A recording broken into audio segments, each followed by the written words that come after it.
We're now watching Showbiz Snob, your daily showbiz update. Kumakalat nga ngayon sa social media ang di umano ay pag-uusap ni Daniel at ng kanyang mga kaibigan na sila Khalil at ang isa pa. Kung saan tila nakainom nga daw si Daniel Padilla at doon ay paulit-ulit niyang sinasabi ang pangalan ni Catherine. Bakit daw ba ang kausap niya doon ay sila Khalil? Dapat si Catherine. Habang nakainom itong si Daniel nasa kanyang sasakyan. Ikinuwento pa nito na ang galing daw ni Catherine Bernardong magpiano at natuto raw ito sa apps lamang. Tapos napawaw na nga lang ang kanyang mga kausap at mga kaibigan. Sabi ni Daniel, henyo daw itong si Catherine. At sabi niya, napakaganda daw na babae ni Catherine dahil kahit hindi daw nag-aayos, ay napakaganda pa rin ito. Miha-miha sabay sabi niya na bakit ba kayo ang kausap ko? Dapat si Catherine. Sandali nga tatawagan ko. Hanggang sa natawa na nga lang ang kanya makausap. Say pa ni Daniel, paano ko nga ba siya matatawagan, kausap ko kayo.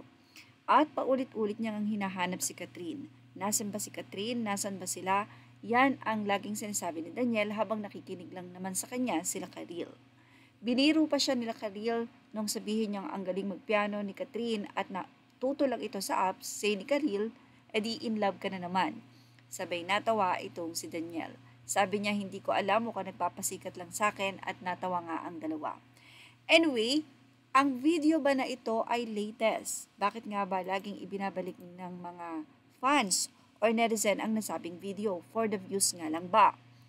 Well, ibinahagi natin ang screenshot nito at hindi natin kinuha ang video para na rin po respeto sa nagmamay-ari nito. At ayon sa mga netizen, sa nasabi nga pong comment section, ito po daw ay matagal na. So, ito po ay hindi latest. Anyway, kung mapapansin nyo o mapapanood nyo ang video kung saan sinasabi nga ng mga netizen, especially siguro the fans, alam nila to, na ito ay matagal na. Ganun pa man, kung mapapanood nyo ito, bigla kayong maaawa kay Daniel dahil makikita natin na mahal niya talaga si Catherine. Pero kung ito ay old video na, ano na nga ba ang pakiramdam ngayon ni Daniel? Ganoon pa nga ba katulad dati?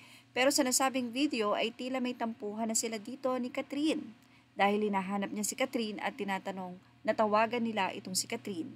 So parang ganon ang mapapanood nyo sa video ito. Pero hindi ito latest katulad ng sinasabi ng nagmamay-ari ng nasabing page kung saan sinasabi niya na sising si Daniel.